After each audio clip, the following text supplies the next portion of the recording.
देश के प्रधानमंत्री पंडित जवाहरलाल नेहरू नहीं रहे। आज उन्होंने अपने जीवन की अंतिम सांसें ली।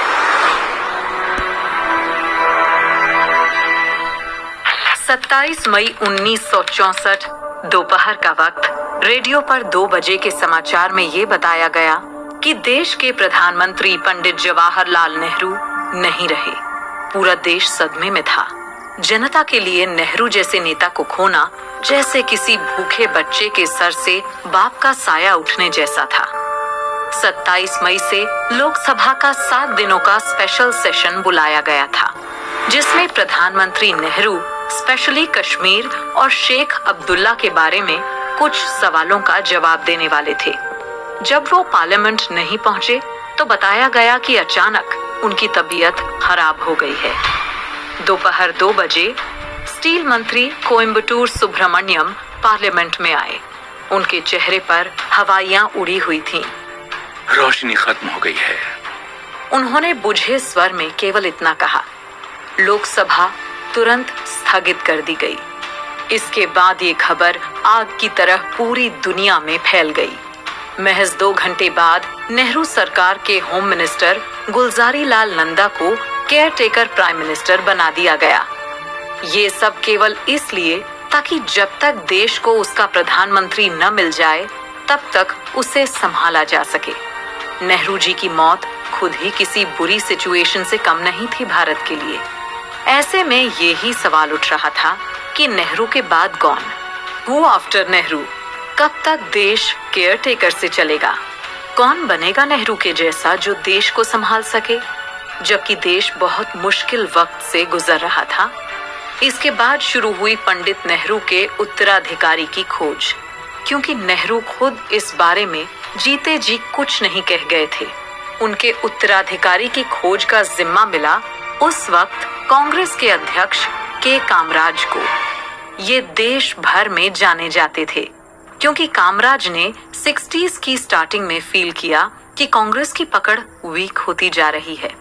उन्होंने सबको समझाया कि पार्टी के बड़े नेता सरकार में अपने पदों से रेजिग्नेशन यानी इस्तीफा दे दें और अपनी एनर्जी कांग्रेस में नई जान फूंकने के लिए लगाएं। उनकी इस योजना के तहत उन्होंने खुद भी इस्तीफा दिया और लाल बहादुर शास्त्री, जगजीवन राम, मोरारजी देसाई तथा S.K. पाटिल जैसे नेताओं ने भी सरकारी पद त्याग दिए। यही योजना कामराज प्लान के नाम से फेमस हुई। पार्टी में कामराज की इमेज बहुत ज्यादा अच्छी थी। वो चाहते तो किसी को भी जोर लगा करके प्रधानमंत्री बना सकते थे। अब कामराज के सामने चुनौती थी कि पार्टी में बिना इंटरनल लड़ाई और तोड़फोड़ के सबकी मंजूरी से एक नेता चुना जाए जो देश की बागडोर संभाले। नेहरू जी ने कभी भी अपने सक्सेसर यानी उत्तराधिकारी के बारे में कोई संकेत नहीं दिए। जब खुद नेहरू जी ही ये तय नहीं कर पाए थे, ऐसे में कामराज के ऊपर बड़ी जिम्मेदारी थी। आखिर कौन बनने वाला था भारत का अगला प्रधानमंत्री? कौन था नेहरू का उत्तराधिकारी? क्या बिना किसी तोड़फोड़ के कांग्रेस किसी नेता का नाम सामने ला पाई थी? कामराज से सब यही सवाल कर रहे थे। आखिर कब तक वो अपनी जिम्मेदारी पूरी कर पाएंगे और कब तक भारत को उसका असल प्रधानमंत्री दे पाएंगे? पंडित जवाहरलाल नेहरू के समय कांग्रेस में जो डिसिप्लिन था वो उनकी डेथ के बाद बिखरने लगा। कई सदस्य खुद को पार्टी से बड़ा समझते थे। मोरारजी देसाई भी उनमें से एक थे। मोरारजी देसाई उस वक्त दिल्ली के ही एक बंगले में रहा करते थे। ये नेहरू जी की सरकार में फाइनेंस मिनिस्टर भी रह चुके थे और जब गुजरात और महाराष्ट्र एक राज्य हुआ करता था तब वो वहाँ के मुख्यमंत्री भी रह चुके थे। नेहरू के निधन के बाद मशहूर पत्रकार कुलदीप नैयर लाल बहादुर शास्त्री मोरारजी देसाई के पास मिलने गए। उन्होंने प्रधानमंत्री के विषय में उनसे चर्चा करनी थी। उस दिन उनकी मोरारजी से मुलाकात नहीं हो पाई। उसके बाद कुलदीप नैयर वहां से चले आए। उन्हें इतना तो यकीन हो गया कि मोरारजी प्रधानमंत्री बनने की दावेदारी जरूर करेंगे। कुलदीप नैयर लाल बहादुर शास्त्री जी के पास गए। शास्त्री जी की बातों से तो ये साफ हो गया था कि वो इंदिरा गांधी से सामना नहीं करना चाहते थे। वो उनका बहुत सम्मान करते थे, शास्त्री जी के मन में भी प्रधानमंत्री पद को लेकर बिल्कुल भी लालच नहीं था। फिर उसके बाद कुलदीप नैयर जी मोरारजी देसाई जी के घर, जो कि त्यागराज मार्ग नई दिल्ली में ही था, उनसे मिलने गए। मोरारजी देसाई के बयान से साफ लग रहा था कि उन्होंने इन दोनों ही नाम को बिल्कुल नकार दिया। उनके हिसाब से जयप्रकाश नारायण एक बहुत ही कंफ्यूज्ड आदमी है, जिसका खुद पर कंट्रोल ही नहीं है, और इंदिरा गांधी को उन्होंने एक साधारण सी छोटी बच्ची कहकर साइड कर दिया, क्योंकि वो खुद ही इसका दावेदार बनना चाहते थे, और उन्होंने बेहिचक कुलदीप नैयर को ये बात बोल दी। इधर मोरारजी के इस बयान से पूरे देश में हर समाचार पत्र पर यही खबर दौड़ने लगी। राजनीति ने एक नया रूप ले लिया। मोरारजी का पुराना रिकॉर्ड ऑलरेडी खराब था। उनके तेज तर्रार व्यवहार और काम के चर्चे ऑलरेडी देश में थे, जो उनके विरोध में काम कर रहे थे। के कामराज और उनका सिंडिकेट भी मोरारजी के सख्त खिलाफ था। लोग बात करने लगे कि कामराज मोरारजी देसाई को प्रधानमंत्री बनने से रोकने का फैसला पंडित नेहरू के डेथ से पहले ही कर चुके थे। 1963 के सितंबर में कामराज तिरुपति पहुंचे थे। उस वक्त कामराज कांग्रेस के अध्यक्ष नहीं बने थे।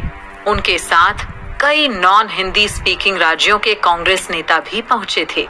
तिरुपति पहुंचने वालों में संजीव रेड्डी, निजलिंगप्पा, एस.के. पाटिल, अतुल घोष शामिल थे। कांग्रेस के इस ग्रुप को ही पत्रकार सिंडिकेट कहते थे। वहां ये चर्चा जोरों पर होने लगी। उत्तराधिकारी कौन होगा, इसका तो फैसला नहीं हो पा रहा था, लेकिन सिंडिकेट नेताओं ने ये डिसाइड कर लिया था कि मोरारजी देसाई को किसी भी कीमत में प्राइम मिनिस्टर नहीं बनने दिया जाएगा। कांग्रेस अध्यक्ष के कामराज के लिए ये सब इतना आसान नहीं था, और पार्टी में कामराज के विरोधियों की भी अच्छी खासी तादाद थी। ये बात 30 मई 1964 को जाहिर हो गई। कामराज चाहते थे कि कांग्रेस पार्टी एकजुट होकर प्रधानमंत्री चुने। तभी पार्टी के सभी नेता आपस में बातचीत करते हैं और उन्हें भी लगता है कि शायद यही सही रहेगा।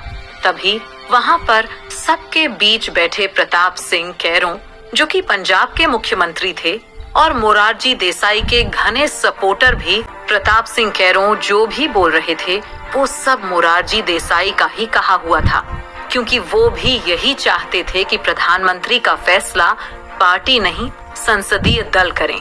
लेकिन कामराज ने कांग्रेस वर्किंग कमेटी का डोमिनेशन कायम रखा। उन्होंने नेताओं की राय जानने के साथ साथ आम राय बनाने की रिस्पॉन्सिबिलिटी भी खुद अपने ऊपर ले ली थी, और 3 दिन देश के कांग्रेसी नेताओं से मिलते रहे। ज्यादातर कांग्रेस के नेता लाल बहादुर शास्त्री के पक्ष में थे। कामराज ने इस बात का फायदा उठाया और 9 जून 1964 को देश लाल बहादुर शास्त्री को सौंप दिया। 2 जून 1964 को लाल बहादुर शास्त्री जी को औपचारिक रूप से अपना नेता तो चुन लिया गया, लेकिन उनकी सरकार कैसे चलेगी, क्या क्या नियम कायदे कानून होंगे, इन सब का जिम्मा के कामराज ने अपने हाथों में ले लिया। कामराज ने उसी जगह लाल बहादुर शास्त्री के पास बैठे हुए ये जता दिया कि ये सामूहिक नेतृत्व की सरकार है। उन्होंने सबके सामने शास्त्री जी से अपने बल पर फैसले लेने की कमान छीन ली। उनके इस भाषण से ऐसा लग रहा था कि शास्त्री बस कांग्रेस के फैसलों का ठप्पा बनकर रह जाएंगे। हालांकि जिस समय वो प्रधानमंत्री बने, के कामराज राजनीति के महारथी थे। उन्होंने बिना किसी लड़ाई झगड़े, बिना किसी अंदरूनी बैर के एक नेता चुन लिया जिस पर उनका पूरा कंट्रोल था। उन्होंने देश का भविष्य लाल बहादुर शास्त्री के हाथों में सौंप दिया, लेकिन उन्होंने कांग्रेस पार्टी को प्रधानमंत्री पद से ऊपर बना दिया, जिसका नतीजा ये निकला कि लाल बहादुर शास्त्री फ्यूचर में कोई भी फैसला बिना कांग्रेस पार्टी के साथ डिस्कशन किए बगैर नहीं ले सकते थे।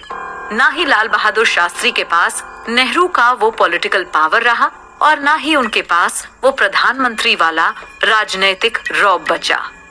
नेहरू के सामने लोग लाल बहादुर शास्त्री को बहुत ही कमजोर प्रधानमंत्री समझने लगे। हालांकि ये सभी कुछ के कामराज का ही प्लान किया हुआ था।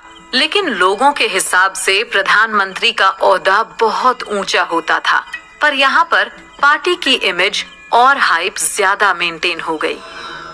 प्रधानमंत्री बनने के बाद लाल बहादुर शास्त्री की ये पहली प्रेस कॉन्फ्रेंस थी। इस प्रेस कॉन्फ्रेंस में ऐसी बहुत सारी बातें हुई जिनका अभी तक लोग जिक्र करते हैं। बहादुर शास्त्री जी ने इसके बाद औपचारिक प्रेस कॉन्फ्रेंस बुलानी ही छोड़ दी।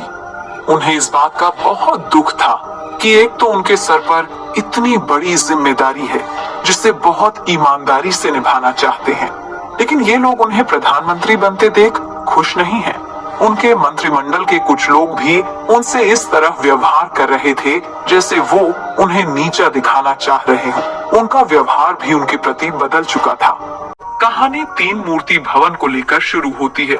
तीन मूर्ति भवन प्रधानमंत्री का सरकारी निवास था। जब जवाहरलाल नेहरू की मृत्यु हुई तो वो उसी निवास में उपस्थित थे। लोगों ने ये मांग उठाई कि तीन मूर्ति भवन को नेहरू मेमोरियल बनाया जाए। इससे पहले लाल बहादुर शास्त्री जी कुछ डिसाइड कर पाते, इंदिरा गांधी ने उन्हें एक चिट्ठी लिखी। उन्होंने इंदिरा की चिट्ठी खोली और उसे पढ़ना चालू किया। तीन मूर्ति भवन को आप मेरे पिताजी पंडित जवाहरलाल नेहरू का स्मारक बनाना चाहते हैं या खुद वहां रहना चाहते हैं? इस बात पर अगर आप जल्दी फैसला करते हैं तो बेहतर होगा। वैसे मुझे यह हमेशा लगता रहा है कि तीन मूर्ति भवन रिहाइश के लिहाज से काफी बड़ा है, लेकिन पंडित नेहरू की बात अलग थी। उनसे मिलने वालों की तादाद बहुत ज्यादा थी, लेकिन आपसे मिलने वालों की तादाद उतनी ज्यादा नहीं है।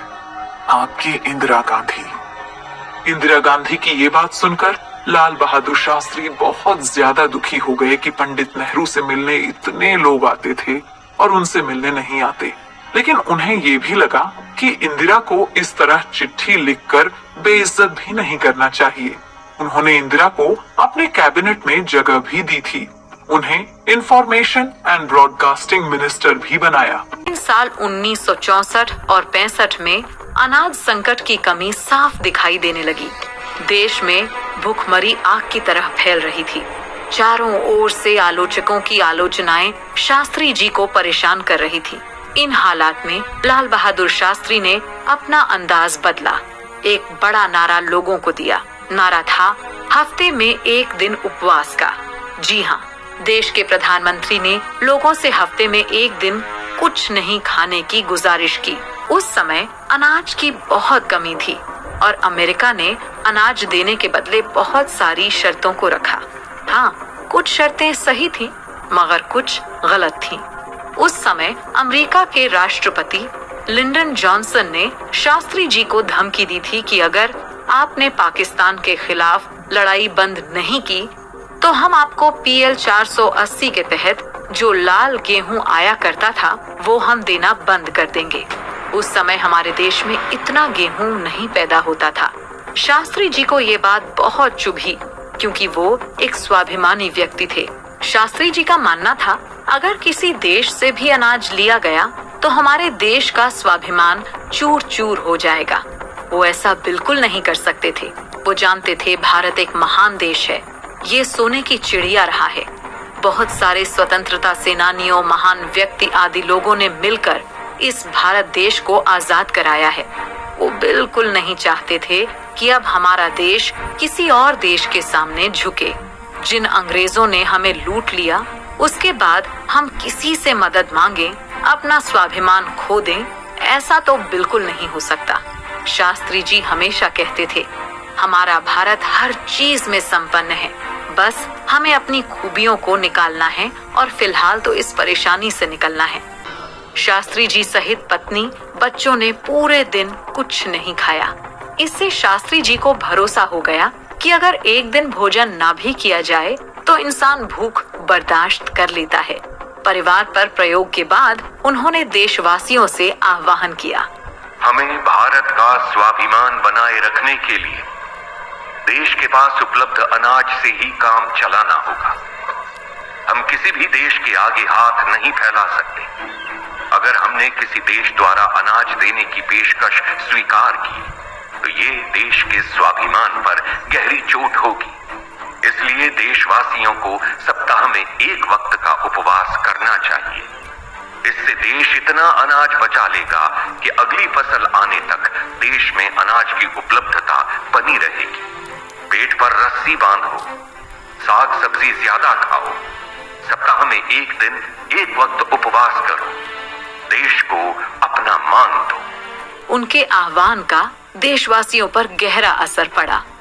लोगों ने बिना किसी हिचक के अपने प्रधानमंत्री के आह्वान पर भरोसा किया और देश का स्वाभिमान बचाने के लिए सप्ताह में एक दिन एक वक्त का खाना छोड़ दिया। शहरों से लेकर गांव कस्बों तक में महिलाएं, बच्चे, पुरुष, बुजुर्ग सब भूखे रहते और देश के लिए इस अनाज यज्ञ में अपने हिस्से की आहुति देते। किसी ने कोई शिकायत नहीं की, किसी ने कोई सवाल नहीं उठाया। यहाँ तक कि जिन लोगों के घर पर्याप्त अनाज था वे भी उपवास करते और देश के साथ भूखे रहते। आखिरकार देश अगली फसल आने तक स्वाभिमान से जिया और किसी अन्य देश से अनाज लेने की नौबत नहीं आई। इधर शास्त्री जी ने प्रधानमंत्री निवास में ही अनाज उगाने का सोचा और उन्होंने 2 बैलों के साथ वहीं के लॉन में जुताई करना शुरू कर दिया। शास्त्री जी देश को ये संदेश देना चाहते थे कि हमारे पास जो भी जमीन है हम उसमें ज्यादा से ज्यादा अनाज उगाएं, ज्यादा से ज्यादा फसलें उगाएं, ताकि हम धीरे धीरे अनाज के संकट से दूर हो सकें। शास्त्री जी को बहुत स्वाभिमानी और ईमानदार नेता माना जाता है। अनाज संकट के अलावा उन दिनों भारत की आर्थिक स्थिति भी बहुत खराब थी। एक ओर देश भुखमरी से परेशान था तो दूसरी ओर एक और बड़ी समस्या भारत के बॉर्डर्स पर हो गई थी। चीन से युद्ध हुए अभी महज 3 साल ही हुए थे। हमारी भारतीय सेना को भी बहुत नुकसान हो गया था। युद्ध में बहुत लोगों ने अपना बहुत कुछ खो दिया था। अपने सगे संबंधी, पिता, भाई, बेटे, इतना सब होने के बाद सेना अपना मनोबल जुटा ही रही थी कि 1965 के मई और जून के महीने में पाकिस्तान ने गुजरात के कच्छ के रण पर हमला कर दिया। वैसे तो ये वो इलाका था जहां पर कोई सीमा विवाद था ही नहीं, लेकिन फिर भी पाकिस्तान ने इस हमले में भारत के एक इलाके कंजर कोट को हथिया लिया। ये पूरा इलाका एक तरह का रेगिस्तान था जहां कुछ चरवाहे कभी कभार अपने गधों को चराने जाया करते थे या भूले भटके कभी पुलिस वालों का दल गश्त लगा लिया करता था। यहाँ पाकिस्तान बहुत फायदे में था क्योंकि उस इलाके से 26 मील की दूरी पर उनका रेलवे स्टेशन बादीन था, जहाँ से कराची की रेल से दूरी मात्र 113 मील थी। पाकिस्तान की 8वीं डिवीजन का मुख्यालय यहीं पर था। दूसरी तरफ भारत की ओर से कच्छ के रण में पहुंचने के सभी रास्ते बहुत मुश्किल वाले थे। सबसे नजदीक 31वीं ब्रिगेड अहमदाबाद में थी, जो वहां के सबसे नजदीक रेलवे स्टेशन भुज से 180 किलोमीटर दूर थी। भुज यूं तो रण का एक छोटा शहर था, लेकिन विवादित भारत पाकिस्तान सीमा से 110 मील दूर था। 1965 में जून के महीने में अंतर्राष्ट्रीय दबाव बढ़ गया। भारत को पाकिस्तान से समझौता करना पड़ा। इस समझौते के तहत भारत को 75 स्क्वायर मील जमीन पाकिस्तान को देनी पड़ी, जिसकी वजह से लोग प्रधानमंत्री के बारे में तरह तरह की बातें करने लगे, उनकी आलोचना करने लगे और आलोचना की रेस में सबसे आगे खड़ी थी विजया लक्ष्मी पंडित। विजया लक्ष्मी पंडित का देश को आजादी दिलाने में बड़ा योगदान था। वो जवाहरलाल नेहरू की बहन भी थीं। वो पहले भी कई देशों में भारत की राजदूत रह चुकी थीं। उन्हें अंतर्राष्ट्रीय मामलों की समझ थी और उन्हें शास्त्री जी इस माहौल में एक कमजोर नेता लग रहे थे। एक तो देश में अनाज का संकट था, ऊपर से देश की ऐसी हालत भी नहीं थी कि युद्ध किया जाए। पर अब पूरे देश के सामने ये सवाल बहुत अहम हो गया था। क्या लाल बहादुर शास्त्री फैसला लेने में असमर्थ थे या वो युद्ध को टालना चाहते थे? रण और कच्छ पर समझौता लाल बहादुर शास्त्री जी की लड़ाई को टालने की एक नीति थी। उन्होंने अपनी पूरी कोशिश की कि देश के हालात अभी ठीक नहीं हैं, तो कोई ऐसा कदम न उठाया जाए जिससे हमें और आर्थिक नुकसान हो। लेकिन 5 अगस्त आते आते लाल बहादुर इतना समझ गए थे कि युद्ध को रोकना तो नामुमकिन है। इनसे लड़ाई को अभी 3 साल ही तो हुआ था और एक तरफ भारत फिर से युद्ध के लिए तैयार हो रहा था। पिछली लड़ाई के जख्म अभी बहुत ताजे थे। पाकिस्तान के लोग और अयूब खान उन्हीं जख्मों को कुरेदने की फिराक में थे। पाकिस्तान के राष्ट्रपति अयूब खान और विदेश मंत्री जुल्फिकार अली भुट्टो का मानना था कि कश्मीर पे कब्जा करने का इससे अच्छा मौका फिर कभी नहीं आएगा। जुल्फिकार अली और अयूब खान को ये लग रहा था कि भारत की सेना चीन से लड़ करके थकी हुई है और उन्हें भी लगता था कि भारत के प्रधानमंत्री बहुत कमजोर हैं, वो भी फैसला लेने में असमर्थ हैं। लिहाजा कश्मीर पे कब्जा करने का सबसे सही मौका यही है। जुलाई 1965 में पाकिस्तान प्रशासित कश्मीर और पाकिस्तानी सेना ने भारत प्रशासित कश्मीर को भारत से अलग करने के लिए एक गोरिल्ला ऑपरेशन शुरू किया, जिसे जिब्राल्टर का नाम दिया गया था। पाकिस्तानी विदेश मंत्री जुल्फिकार अली भुट्टो और विदेश सचिव अजीज अहमद को भी इस ऑपरेशन की जानकारी थी और उनकी भी सहमति थी। इस ऑपरेशन की सफलता के लिए एक और ऑपरेशन किया गया जिसका नाम था नुसरत। ये तमाम लोग 24 जुलाई को अपने अपने पोस्ट के लिए रवाना हुए और 28 जुलाई को अपनी अपनी मंजिल पर पहुंच गए। ये ग्रुप अपने मिशन में बुरी तरह नाकाम हुए और पूरा ऑपरेशन जिब्राल्टर बिखर कर दम तोड़ गया। पाकिस्तान के सैन्य नेतृत्व ने ऑपरेशन जिब्राल्टर की नाकामी के बाद ऑपरेशन ग्रैंड स्लैम शुरू किया। इस ऑपरेशन का उद्देश्य भारत प्रशासित कश्मीर में तैनात सैनिकों की सप्लाई लाइन काटने की नियत से रेल के इकलौते संपर्क को काटने के लिए अखनूर सेक्टर पर कब्जा करना था, मगर ये ऑपरेशन भी पूरी तरह नाकाम रहा। लोगों का मानना है कि operation grand slam operation Gibraltar से पहले होना चाहिए था। विशेषज्ञों के अनुसार ऑपरेशन जिब्राल्टर की नाकामी के बाद इस ऑपरेशन को लॉन्च करना खुदकुशी करने के बराबर था। 25 अगस्त 1965 को भारतीय सेना ने दाना के इलाके पर कब्जा कर लिया। अब भारतीय सेना मुजफ्फराबाद के करीब थी। फिर 28 अगस्त को भारतीय सेना ने दर्रा हाजी पीर पर कब्जा कर लिया था। 1 सितंबर की सुबह ऑपरेशन ग्रैंड स्लैम के तहत पाकिस्तान की फौज ने भारतीय सेना पर तोप से जबरदस्त हमला कर दिया। छंब पे कब्जे का मतलब था बाकी के कश्मीर का भारत से अलग हो जाना, लेकिन छंब भारत की कमजोर कड़ी थी। छंब में भारत की सेना पाकिस्तान की कोशिशों को रोकने में नाकाम साबित हो रही थी। अब बड़े फैसले का समय था। जम्मू कश्मीर को बचाने के लिए हवाई हमले करने की जरूरत भी थी। पाकिस्तान पर हवाई हमला ही उस वक्त जम्मू कश्मीर को पाकिस्तान में जाने से रोक सकता था। कैबिनेट की मंजूरी के बगैर वायुसेना के इस्तेमाल का आदेश देना एक बड़ा फैसला था। रक्षा मंत्री YB चौहान ने वो फैसला ले लिया। एयरफोर्स के इस्तेमाल से भारतीय सेना के पांव उखड़ने से बच गए, लेकिन थोड़े समय के लिए ही पाकिस्तान ने अपनी पूरी ताकत जम्मू कश्मीर और खास तौर पर छंब में झोंक दी। इस तरह जम्मू कश्मीर को बचाना नामुमकिन लग रहा था। जम्मू कश्मीर में हालात फिर से बिगड़ रहे थे। पंजाब और राजस्थान का बॉर्डर पाकिस्तान से मिलता था और लाल बहादुर शास्त्री ने सेना को दोनों जगह फ्रंट खोलने की इजाजत दे दी।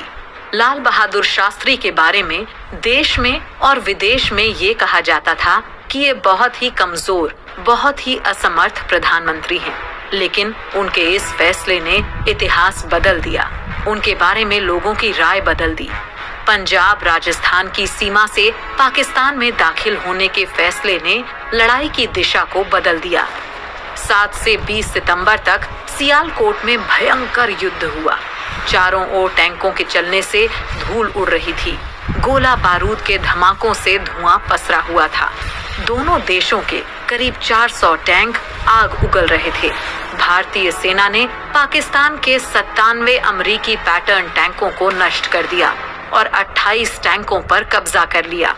भारतीय सेना लगातार पंजाब की अंतर्राष्ट्रीय सीमा पार कर रही थी और लाहौर के करीब पहुंच गई और कश्मीर के हाजी पीर पर भी कब्जा कर लिया गया। और इधर सियालकोट पर भारत कभी भी कब्जा कर सकता था। वायुसेना की हर झड़प के बाद पाकिस्तान के 1-2 लड़ाकू विमान कम हो जाते थे। इसलिए पाकिस्तान को चीन की सलाह को नजरअंदाज करना पड़ा और वही हुआ जो अमेरिका और रूस चाहते थे। 17 सितंबर को चीन ने एक बयान जारी कर कहा कि भारत कश्मीर के मसले को कश्मीरी जनता की इच्छा के अनुसार हल करे। पाकिस्तान ने चीन के इस बयान का स्वागत किया। ये वो समय था जब पश्चिमी देशों ने पाकिस्तान पर दबाव डालना शुरू किया कि वो युद्ध विराम का समझौता स्वीकार करे। खुद पाकिस्तान भी कश्मीर समस्या को सैन्य शक्ति के बजाय कूटनीतिक तरीके से हल करने के पक्ष में था। ऐसे मौके पर राष्ट्रपति अयूब खान ने मुनासिब समझा कि वो अपने पुराने दोस्त चीन के प्रधानमंत्री चाओ एन लाई से सीधे संपर्क कर विचार विमर्श करें। लिहाजा 19 और 20 सितंबर की दरमियानी रात को राष्ट्रपति अयूब खान पेशावर से एक जहाज के जरिए बीजिंग पहुंचे और अगले दिन वापस आ गए। अयूब खान के इस दौरे को पूरी तरह खुफिया रखा गया था और पाकिस्तान में बहुत कम लोगों को इस बात की जानकारी थी। चीनी नेताओं का ख्याल था कि पाकिस्तान को पहुंचने वाला हर नुकसान पाकिस्तान की जनता को एकजुट करेगा, पर भारतीय सेना जनता के विरोध के सामने फंस कर रह जाएगी। मगर भुट्टो और अयूब दोनों में से कोई भी इस काम के लिए तैयार नहीं था। पाकिस्तानी नेतृत्व एक लंबी जंग लड़ने के लिए तैयार नहीं था। थल और वायु सेना के प्रमुख भी युद्ध समाप्त करना चाहते थे क्योंकि उनकी ताकत दिन ब दिन घटती जा रही थी। अगले दिन 20 सितंबर 1965 को संयुक्त राष्ट्र सुरक्षा परिषद ने एक प्रस्ताव मंजूर किया जिसमें पाकिस्तान और भारत को आदेश दिया गया था कि वो 22-23 सितंबर की दरमियानी रात को युद्ध बंदी की घोषणा करें। 22 सितंबर को भारत पाक युद्ध का विराम भी जारी कर दिया गया। अंतर्राष्ट्रीय दबाव के आगे झुकते हुए 22 सितंबर को राष्ट्रपति अयूब खान ने पाकिस्तान रेडियो पर सीज फायर की जानकारी अपनी आवाम को दी। खुद प्रधानमंत्री कोसिगिन पिछले कई दिनों से ताशकंद में मौजूद थे और व्यवस्था की जिम्मेदारी संभाले हुए थे। कोसिगिन को पहला झटका तब लगा जब 3 जनवरी को ही अयूब ने उन्हें सूचित किया कि अगले दिन जब वो शास्त्री से मिलेंगे तो उनसे हाथ नहीं मिलाएंगे। कोसिगिन का रुख देखकर अयूब ने अपना विचार बदल दिया था। पाकिस्तान से जंग के करीब 4 महीने बाद 4 जनवरी से 10 जनवरी 1966 ताशकंद में सोवियत संघ के प्रधानमंत्री कोसिगिन की मौजूदगी में भारत के प्रधानमंत्री और पाकिस्तान के राष्ट्रपति अयूब खान के बीच कई दौरों में बातें हुई। सबसे पहले बात शुरू हुई जीती हुई जमीन वापस करने के बारे में। लाल बहादुर शास्त्री को ये लगता रहा कि ये एक पीस ट्रीटी तो जरूर है, पर इस वक्त भारत की स्थिति पाकिस्तान से कहीं ज्यादा बेहतर है। ये जंग शुरू जरूर पाकिस्तान ने की थी, पर जीत भारत की हुई थी। उन्हें ये भी लगता रहा कि इतनी मजबूत हालत में युद्ध पर विराम लगाना उनको भारी पड़ सकता है। विपक्ष की पार्टियां भी उन पर सब तरफ से निशाना लगा सकती हैं। ऐसे में वो पूरी तरह इस ट्रीटी से संतुष्ट नहीं थे, पर उन्हें ये भी पता था कि दोनों देशों के बीच शांति के लिए ये कदम उठाना बहुत जरूरी था। समझौते के आखिरी दिन 10 जनवरी को ताशकंद में दोनों देश के नेताओं ने ताशकंद पीस ट्रीटी साइन कर दी और फिर बाहर आकर प्रेस के सामने समझौते का ऐलान कर दिया। इस समझौते के अनुसार दोनों देश एक दूसरे के अंदरूनी मामलों में दखलंदाजी नहीं कर सकते थे। भारत और पाकिस्तान एक दूसरे के खिलाफ शक्ति का प्रयोग नहीं करेंगे और अपने झगड़ों को शांतिपूर्वक निपटाएंगे। दोनों देश 25 फरवरी 1966 तक अपनी सेनाएं 5 अगस्त 1965 की सीमा रेखा पर पीछे हटा लेंगे। सेना युद्ध से पहले की स्थिति में वापस जाएगी। इसका मतलब था कश्मीर और दूसरे इलाकों में भारत को जो कब्जा मिला वो भी वापस चला जाता। समझौते में कहीं कश्मीर की चर्चा नहीं थी। इस समझौते पर लाल बहादुर शास्त्री और अयूब खान ने दस्तखत किए। जब लाल बहादुर शास्त्री ताशकंद सम्मेलन में भाग लेने रूस गए थे तो वो अपना खादी का ऊनी कोट पहनकर गए। रूस के प्रधानमंत्री एलेक्सी कोसिगिन फौरन ताड़ गए कि इस कोट से ताशकंद की सर्दी का मुकाबला नहीं हो सकेगा। अगले दिन उन्होंने शास्त्री को ये सोचकर एक ओवरकोट भेंट किया कि वो इसे ताशकंद की सर्दी में पहनेंगे। अनिल शास्त्री बताते हैं कि अगले दिन कोसगिन ने देखा कि शास्त्री फिर वही पुराना खादी का कोट पहने हुए हैं। उन्होंने बहुत झिझकते हुए शास्त्री से पूछा कि क्या आपको वो कोट पसंद नहीं आया? शास्त्री ने जवाब दिया, वो कोट वाकई बहुत गर्म है, लेकिन मैंने उसे अपने दल के एक सदस्य को कुछ दिनों के लिए पहनने के लिए दे दिया है, क्योंकि वो अपने साथ इस मौसम में पहनने के लिए कोट नहीं ला पाया है। कोसिगिन ने भारतीय प्रधानमंत्री और पाकिस्तानी राष्ट्रपति के सम्मान में आयोजित किए गए सांस्कृतिक समारोह में इस घटना का जिक्र करते हुए कहा कि हम लोग तो कम्युनिस्ट हैं, लेकिन प्रधानमंत्री शास्त्री सुपर कम्युनिस्ट हैं। समझौते के बाद ताशकंद में दोनों देशों के नेताओं के लिए दावत भी रखी गई थी। सभी लोग ये पार्टी एंजॉय कर रहे थे। जश्न का माहौल था। इस पार्टी में शामिल होने के बाद शास्त्री जी के लिए जो विला का इंतजाम किया गया था, वो वहाँ सोने अपने कमरे में शाम के करीब 7-8 बजे चले गए। उन्हें अगले दिन सुबह काबुल के लिए निकलना था और वहाँ काबुल के नेताओं से उनकी मुलाकात होनी थी। वो अपने कमरे में गए, पर वो सोए नहीं। उनका कमरा बहुत बड़ा था, जिनका इंतजाम वहाँ के रूसी अधिकारियों ने किया था। उनके बेडरूम के साथ एक डाइनिंग रूम भी था, पर उनके कमरे में ना तो कोई फोन था, ना कोई बेल। ताशकंद में उनके खाने का इंतजाम भारत के रूसी राजदूत टी.एन. कॉल के पर्सनल कुक जान मोहम्मद किया करते थे। उन्होंने उस दिन पालक की सब्जी और कुछ चीजें बनाई जो शास्त्री जी ने खाई। इसके अलावा कुलदीप नैयर प्रेस सचिव के तौर पर वहाँ थे और जगन्नाथ सहाय जो उनके पर्सनल सचिव थे, वो भी उनके साथ इस दौरे पर थे। पर इन दोनों का ही कमरा लाल बहादुर शास्त्री से अलग था। सोने से पहले उन्हें अच्छा नहीं लग रहा था। तभी उस रात को दिल्ली से उनके एक निजी सचिव वेंकट रमन का फोन आया। ताशकंद में भारत पाकिस्तान समझौते पर दस्तखत करने के बाद शास्त्री बहुत दबाव में थे।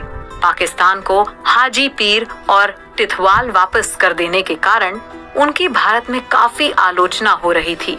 वेंकट रमन ने उस फोन कॉल में बताया कि शास्त्री जी के घर के लोग खुश नहीं थे।